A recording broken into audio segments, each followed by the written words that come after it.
Alrighty, cool. Let's finish up Marcuse today, hopefully. It would be embarrassing if I didn't, because I already listed that it'd be 2 parts, but, we'll see. So we'll be starting in the second half, specifically Chapter 5, Negative Thinking, the Defeated Logic of Protest. So there's, I think I can contextualize this with some of the other thinkers in the Frankfurt School, notably Adorno, who was not in favor of protest or student action really at all. He thought that was kind of a symptom of kind of positivist, enlightenment movement of history that wasn't exactly going to propel us in any kind of good way. In fact, it would have simply been, a replication of the same kind of culture industry that he repudiated so heavily. So for him, this kind of protest that Marcuse would avow didn't interest him at all. So Marcuse is really, opposed to any kind of thinking in favor of action. Hence, his,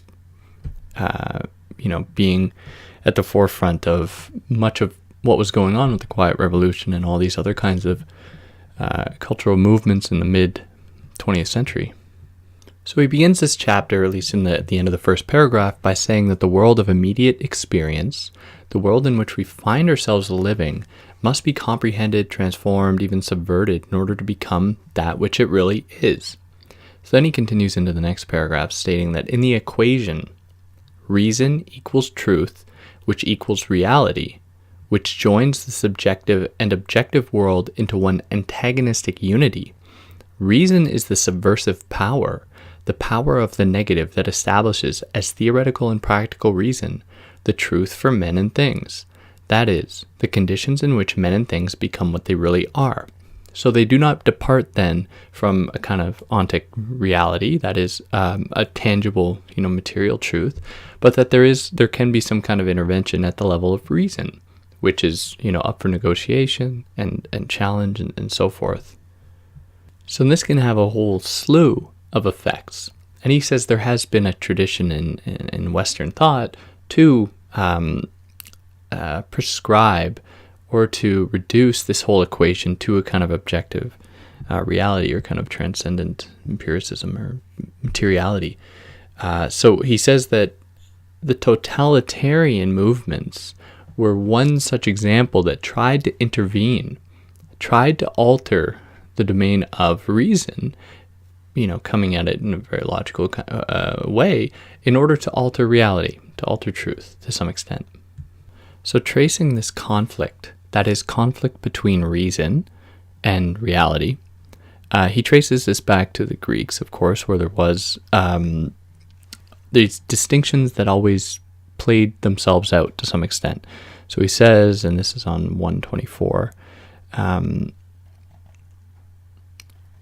actually, I don't want to read that one. He says that, such a noob, inasmuch as the struggle for truth saves reality from destruction, truth commits and engages human existence. It is the essentially human project. If man has learned to see and know what really is, he will act in accordance with truth. Thus, epistemology is in itself ethics, and ethics is epistemology. So then he continues, to the extent to which the experience of an antagonistic world guides the development of the philosophical categories, philosophy moves in a universe which is broken in itself, two-dimensional. Appearance and reality, untruth and truth are ontological conditions. So philosophy is then a dialectic process. So in the age of the Greeks, of course, we just think of Socrates and Plato mostly. There was, they appreciated reason over, experience, right? What people experienced in the world was of no real interest to them. All of those things had to essentially be eschewed in order to arrive at the kind of the truth of the world. This antagonism also takes on another form. Marcuse says this comes up more into the transition into Aristotle, but then these two terms, that is reason and reality, come to be embodied then by logos and eros. So this is drawing upon much of what Marcuse says in his other book, Eros and Civilization. But without getting too much into that, here he says that logos corresponding to the domain of destruction, that is, reason or truth, and eros belonging to the domain of the subjective. He says that these two are always combating one another, at least in the domain of two-dimensional thought. In the case of the Greeks, though, where he's focused up till this point, we are confronted with a problem, and that is one that I think everyone is privy to, that is the existence of slaves. So how does slaves figure into this?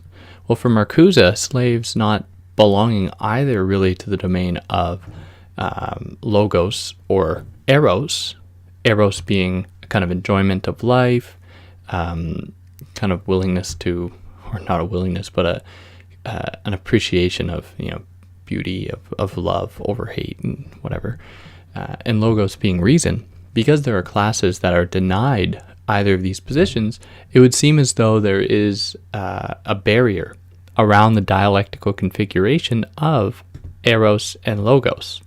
So at one time, one might be committed to believing that that is a totalizing framework, kind of pure total dialectic, but in fact it excludes many classes or many groups.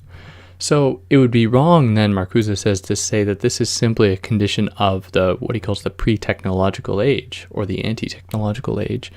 It is, in fact, it can be traced into today, where people, or many people, are burdened with satisfying the necessities of life, that they are unable to engage in either of these other spheres, or to properly belong to that antagonism necessary for the realization of a kind of state of equilibrium.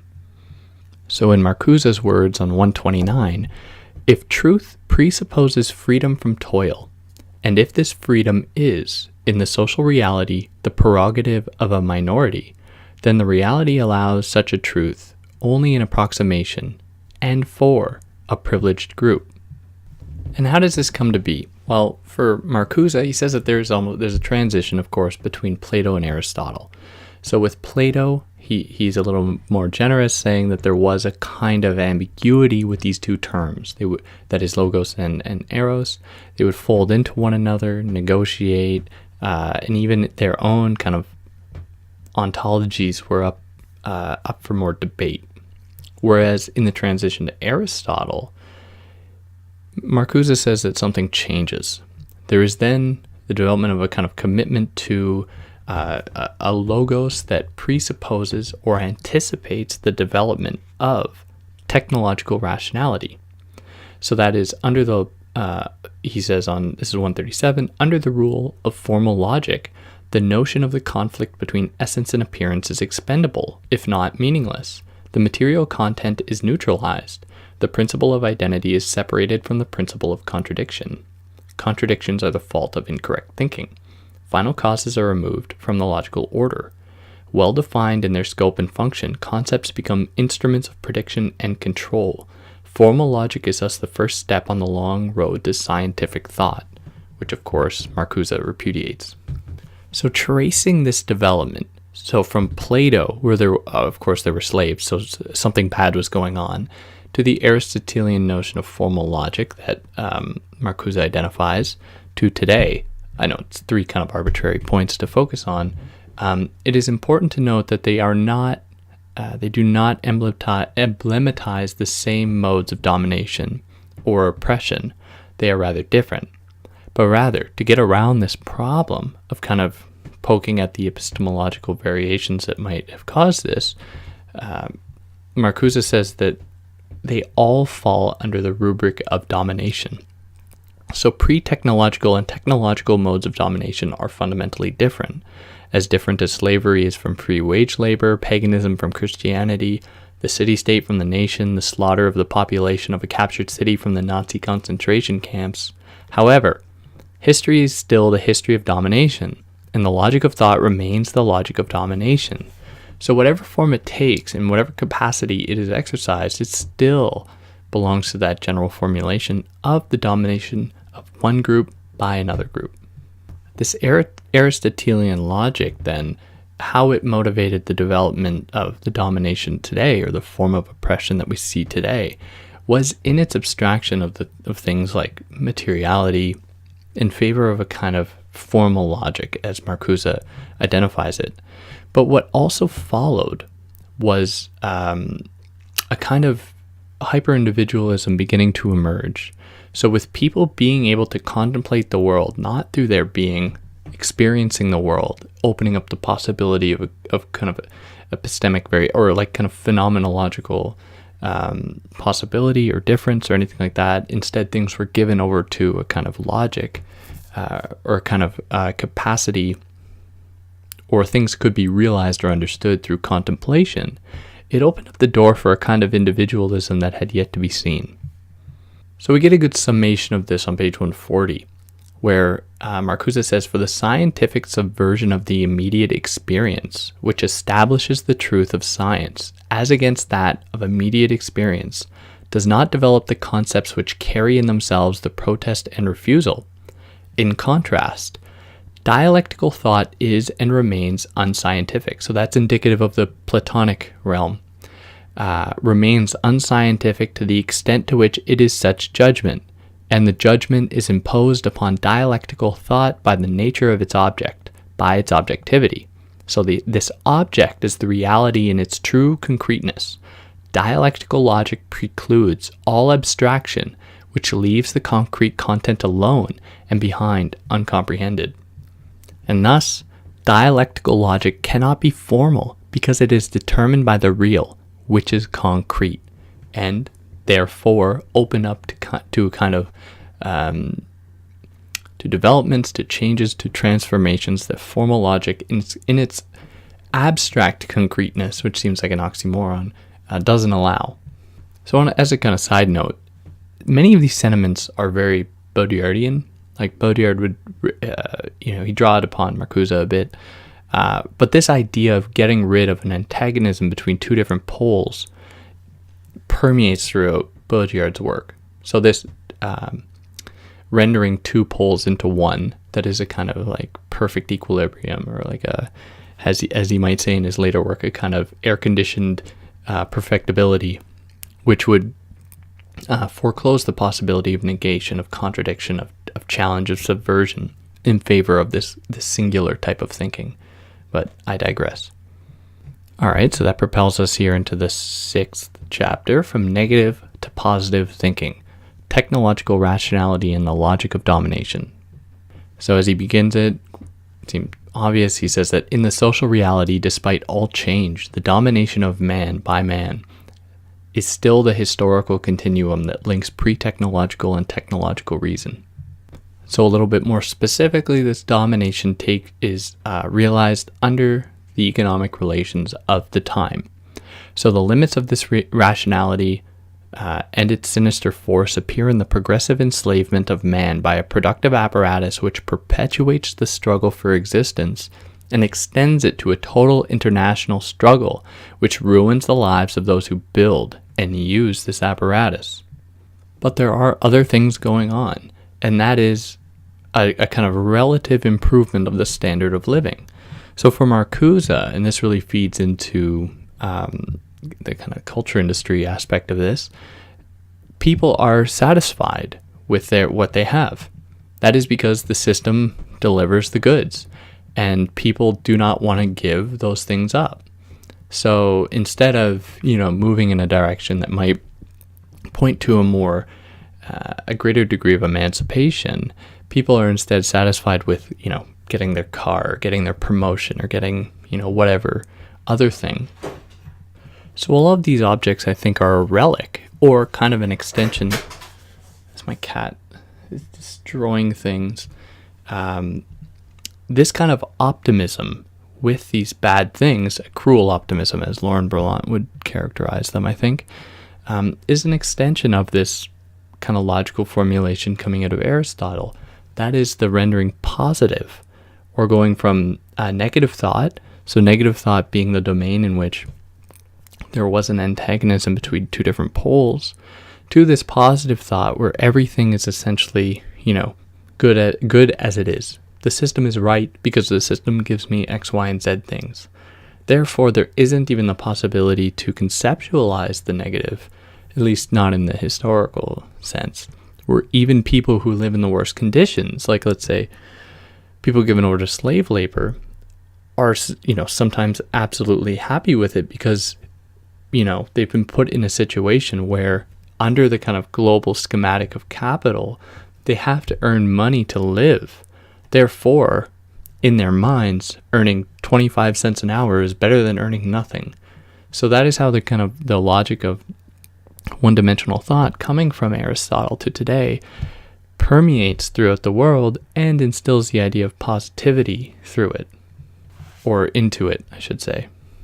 What is more, the development of science, at least how it manifests itself today and having the roots in the formal logic of Aristotle, moves the world towards a supposed naturality, where he says that on 147, then the precarious ontological link between logos and eros is broken. So that's the end of the dialectic. And scientific rationality emerges as essentially neutral.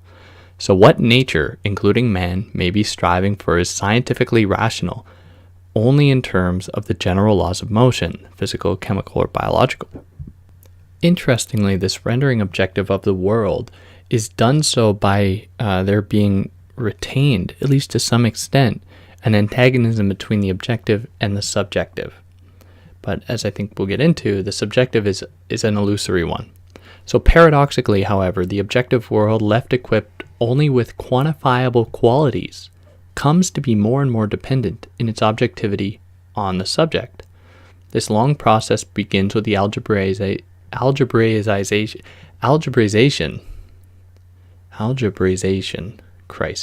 of geometry, which replaces visible geometric figures with purely mental operations. It finds its extreme form in some conceptions of contemporary scientific philosophy, according to which all matter of physical science tends to dissolve in mathematical or logical relations. So there could be a number of reasons for this. Number one, I would say, it'd be difficult for physics or for any kind of logical mode of understanding the world to be considered, to be legitimized if it doesn't refer back to some kind of real things. So it demands, to some extent, the existence of a kind of materialness, kind of materiality that is still susceptible or still a part of the old formulation of negotiation or anything like that, in order for it to retain its value as abstraction, as truth, anything like that. So in this way, the antagonistic point of the material, of the real, or anything like that, is only designated as such to affirm the other position. So it is not an equal dialectical configuration as a proper dialectic would need. It is, in fact, the predication of one upon another. So I think that this is proved page 151 when Marcuse says that, in other words, theoretically, the transformation of man and nature has no other objective limits than those offered by the brute factuality of matter. Its still unmastered resistance to knowledge and control. To the degree to which this conception becomes applicable and effective in reality, the latter is approached as a hypothetical system of instrumentalities. The metaphysical being as such gives way to being instrument. Moreover, proved in its effectiveness, this conception works as an a priori. It predetermines experience. It projects the direction of the transformation of nature. It organizes the whole. So all of this can be said in other words a little later on page 155, where in a paradoxical development, the scientific efforts to establish the rigid objectivity of nature led to an increasing dematerialization of nature, so a de-reality of nature. So whatever kind of formulation or whatever kind of manifestations of the human, of nature, of anything that might develop in this day and age or that might exist, we have to be, at least I think this is what Marcuse is getting at, we have to be careful not to be subscribing to the logic of scientific rationality that has created these kinds of forms of nature or of the human. So these are not pure principles in their own right, but they are those that have been designated, affirmed, and essentially created by the technological apparatus. So one such example on page 157 is that while science freed nature from inherent ends and stripped matter of all but quantifiable qualities, society freed men from the natural hierarchy of personal dependence and related them to each other in accordance with quantifiable qualities, namely, as units of abstract labor power, calculable in units of time. So this really speaks to the Marxian idea of fetishism, where we come to take the kind of relations we exist in today as being natural, whereas, of course, Marcuse wants us to get out of that mindset. So one example of that I would think of would be people saying that competition is a natural thing. Look at animals. They are always competing, always fighting for dominance. Capitalism, emulating that kind of innate human desire, therefore is a natural system in that it communicates a kind of naturality of humanity. Of course, that idea fails to take into account a number of other things that occur as well in the as far as community goes, as far as other kinds of relations go. So what it does is it takes the logic of what we perceive to be as the dominant group in the case of animals, the alpha males fighting, and then we extract that and we generalize it to humans. Whenever people make allusions to animal life or like animal experience to justify human action, it makes me want to rip my hair out and throw my hair at something, because you can cherry pick any animal that does the thing that you want to affirm and then go from there, of course simply disavowing all the other kinds of animal relations that go on. Don't know why I'm so focused on animals, but I think that example illustrates what Marcuse is getting at here with the construction by careful selection, by choosing what is considered quantifiable, through these processes determining and altering, or in many ways just simply constructing what counts as being real. So it is no surprise then that Marcuse tells us on 158 that the scientific method which led to the ever more effective domination of nature thus came to provide the pure concepts as well as the instrumentalities for the more effective domination of man by man through the domination of nature. But Marcuse, how do we account for variations in science? So it would seem as though he's painting this with a very broad brush, saying that, I found a kind of totalizing thing going on here, and if we, get at the root of that, we can fix our system. Well, to some critics, I think that they'd be rather facile and reductive. But as he says, where does he say this? Here, I have my notes.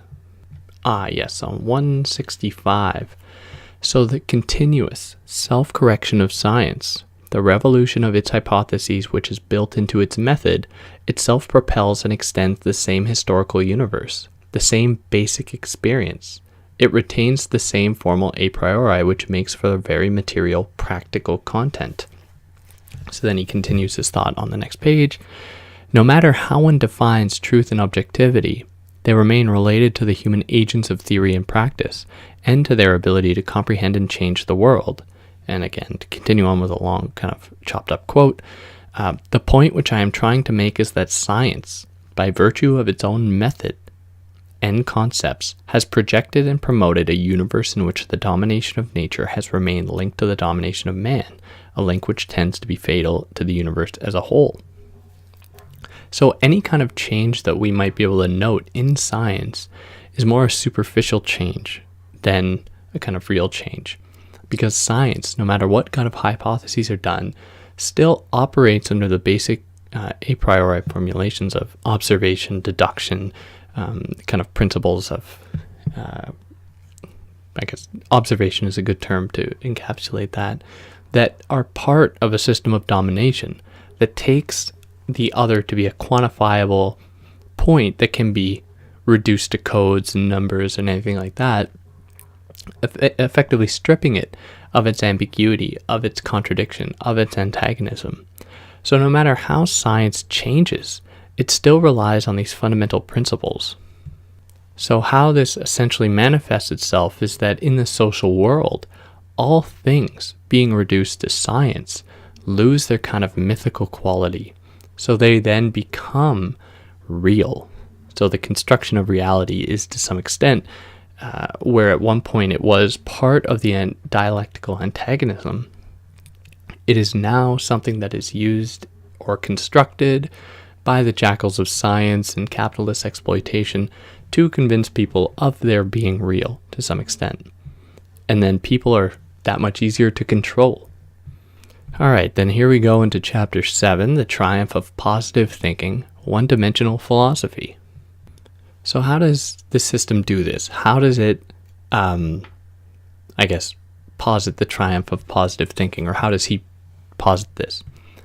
Well, he says on 172 that philosophic thought turns into affirmative thought, or I assume that's a synonym for positive thought. The philosophical critique criticizes within the societal framework and stigmatizes non-positive notions as mere speculation, dreams of fantasies.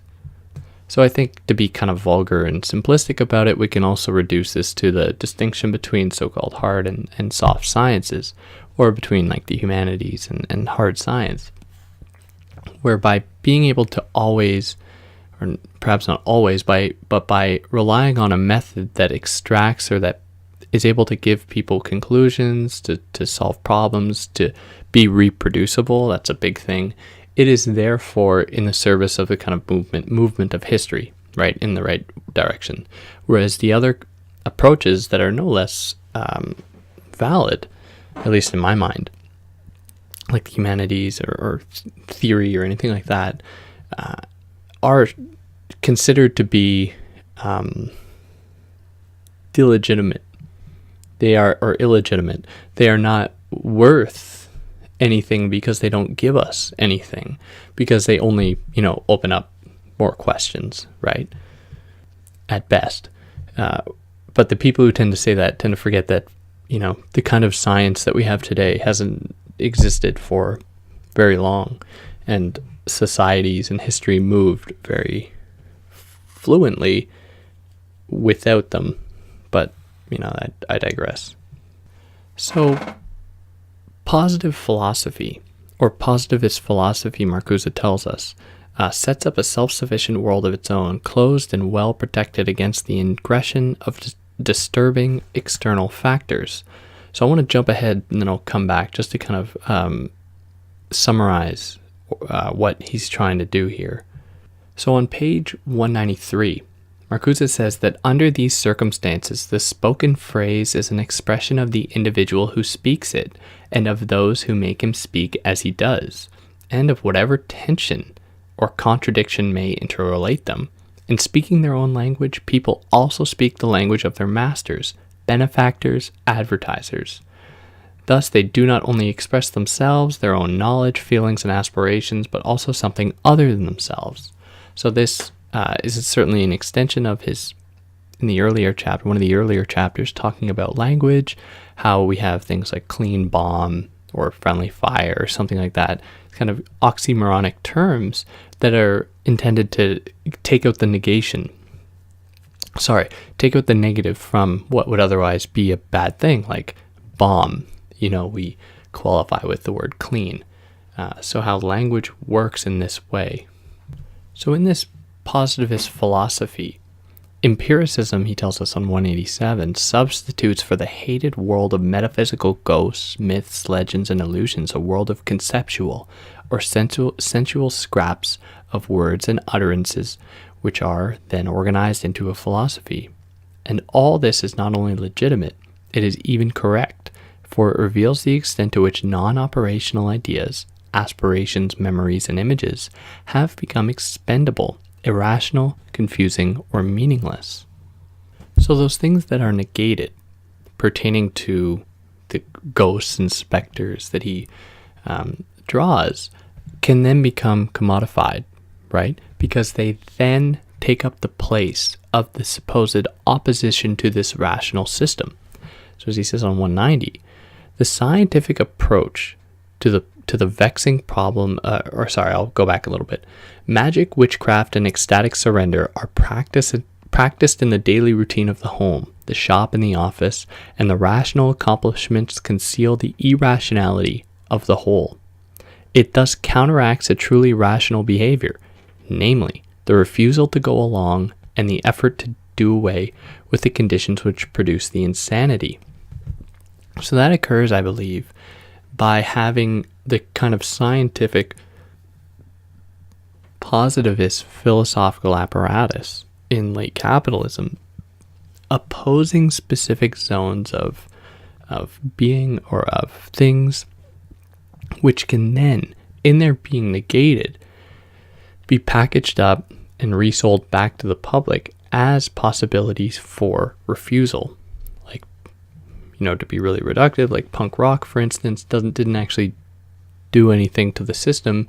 In fact, it really harnessed a kind of like Thatcherite movement, to come in, or the Reagans of the world, because it, through a kind of quasi-dialectical movement, strengthens the in-group, or strengthens the kind of in ideology that allows for that kind of pressure valve subversion to exist. Now, what does this mean for the formation of communities? Well, Marcuse lays it out in an interesting way that kind of anticipates the development of echo chambers, where he says that, and I'll read quite a bit here, in a 3-step process, it goes as follows. To an individual project, the specific communication, a newspaper article, a speech, made at a specific occasion for a specific purpose. 2, to an established super-individual system of ideas, values, and objectives of which the individual project partakes. And then 3, to a particular society which itself integrates different and even conflicting individual and super-individual projects. So this is on 197.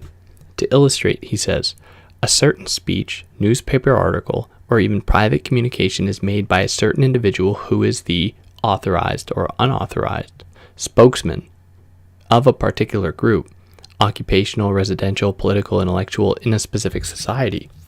This group has its own values, objectives, codes of thought and behavior which enter, affirmed or opposed, with various degrees of awareness and explicitness, into the individual communication. The latter thus individualizes a supra-individual system of meaning, which constitutes a dimension of discourse different from, yet merged with, that of the individual communication.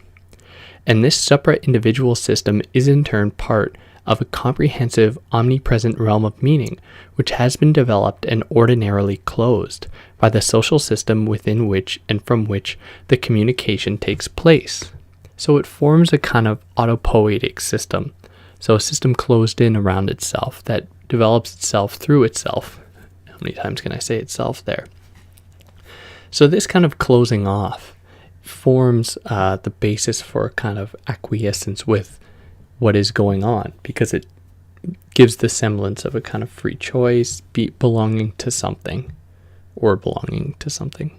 So the task of philosophy in this domain is to free thought from its enslavement by the established universe of discourse and behavior, and elucidate the negativity of the establishment and project its alternatives. So thinking about like a kind of opposition to this linguistic foreclosure of possibility, right? Where anything that one could say is already mediated by a system of control. It is up to philosophy to some extent to wrest it from that position, kind of awakening this false consciousness. So on that, move into now, I think it's the third section, the chance of the alternatives of the book, and the 8th chapter. So the historical commitment of philosophy.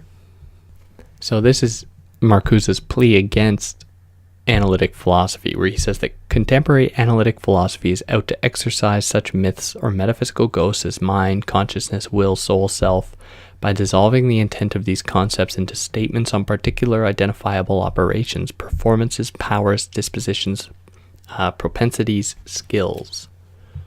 So it is up to philosophy to recognize that these philosophical concerns or objects of study, that is, will, soul, self, and so on, are, in a sense, created by a system. They are not universals. So on page 204, he tells us that if philosophy does not comprehend these processes of translation and identification as social processes, i.e. as a mutilation of the mind and the body inflicted upon the individuals by their society, philosophy struggles only with the ghost of the substance which it wishes to demystify.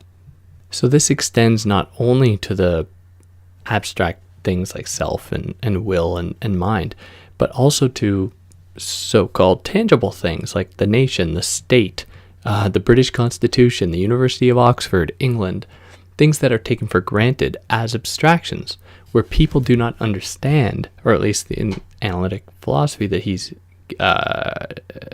getting at, do not understand that these are essentially constructions, that we can't just speak of them as though they were totally accepted universal truths. So what this leads to, or I guess this comes about on page 206, where the disharmony between the individual and the social needs and the lack of representative institutions in which the individuals work for themselves and speak for themselves lead to the reality of such universals as the nation, the party, the constitution, the corporation, the church, a reality which is not identical with any particular identifiable entity, individual, group, or institution. So such universals express various degrees and modes of reification. So thus, and he continues a little later, every established society is such a realization. Moreover, it tends to prejudge the rationality of possible projects to keep them within its framework. At the same time, every established society is confronted with the actuality or possibility of a qualitatively different historical practice, which might destroy the existing institutional framework. So like the logic of the fetish, these things come to be taken as natural, when of course they are kind of hermetically sealed in a particular epistemic framework that can be hermeneutically dissected. So they do not cannot be generalized to a broader logic, but only to a specific one. So these systems within any given framework then I think would correspond to the Althusserian ideas of ideological state apparatuses or repressive state apparatuses that serve the end in their perpetual self-naturalization, in their perpetual rendering, creating, fabricating, commodifying truth. They end up affirming their own system. So pacification, he says on 220, free development of human needs and faculties. These concepts can be empirically defined in terms of the available intellectual and material resources and capabilities and their systematic use for attenuating the struggle for existence. This is the objective ground for historical rationality. So achieving this degree of pacification is in the service of maintaining that system. So it is necessary for us to discern between these structural modes of domination that veil themselves with a veil of freedom or the veil of benevolence. It is up to us to discern those from real modes of freedom. So drawing upon Marx, he says that thus, according to Marx, the proletariat is the liberating historical force only as revolutionary force. The determinate negation of capitalism occurs if and when the proletariat has become conscious of itself and of the conditions and processes which make up its history. This if is essential to historical progress. It is the element of freedom and chance, which opens the possibilities of conquering the necessity of the given facts. Without it, history relapses into the darkness of an unconquered nature. So then that propels us into chapter 9, the catastrophe of liberation. So the project of liberation has to be carefully realized. So whereas some people, in positing, and I think they'd be really taking from Marx when they say this, whereas some people would say that capitalism and all that it affords us is a necessary consequence. There's a necessary step to the realization of communism. We have to be careful, and I believe this is what Marcuse is saying, we have to be careful not to simply associate the things or the goods that capitalism creates with progress. Instead, to the extent to which technology has developed on this basis, that is, the basis of domination, the correction can never be the result of technical progress per se. It involves a political reversal.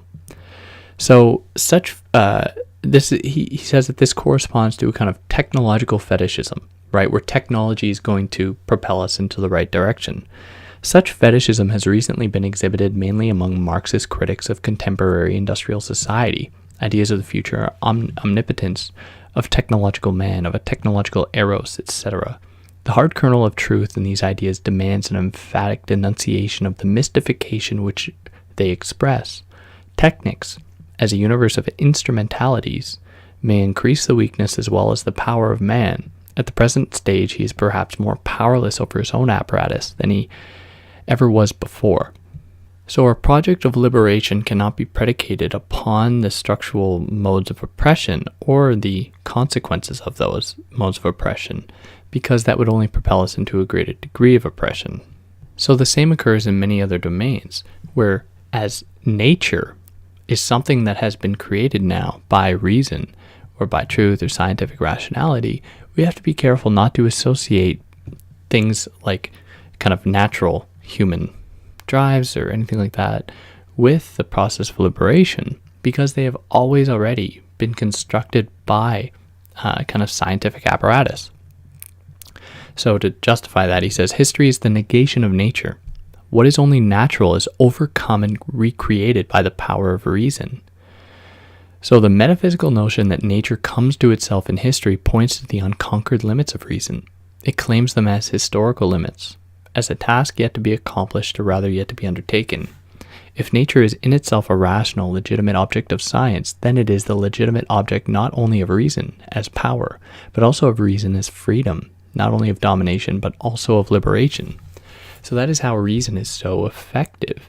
It constructs false points that are tricks of the eye, trompe-l'oeil, intended to convince us that they provide us with the opportunity to liberate ourselves. So where there is some kind of resistance is in the domain of art to some extent. So he says that like technology, art creates another universe of thought and practice against and within the existing one. But in contrast to the technical universe, the artistic universe is one of illusion, semblance, shine.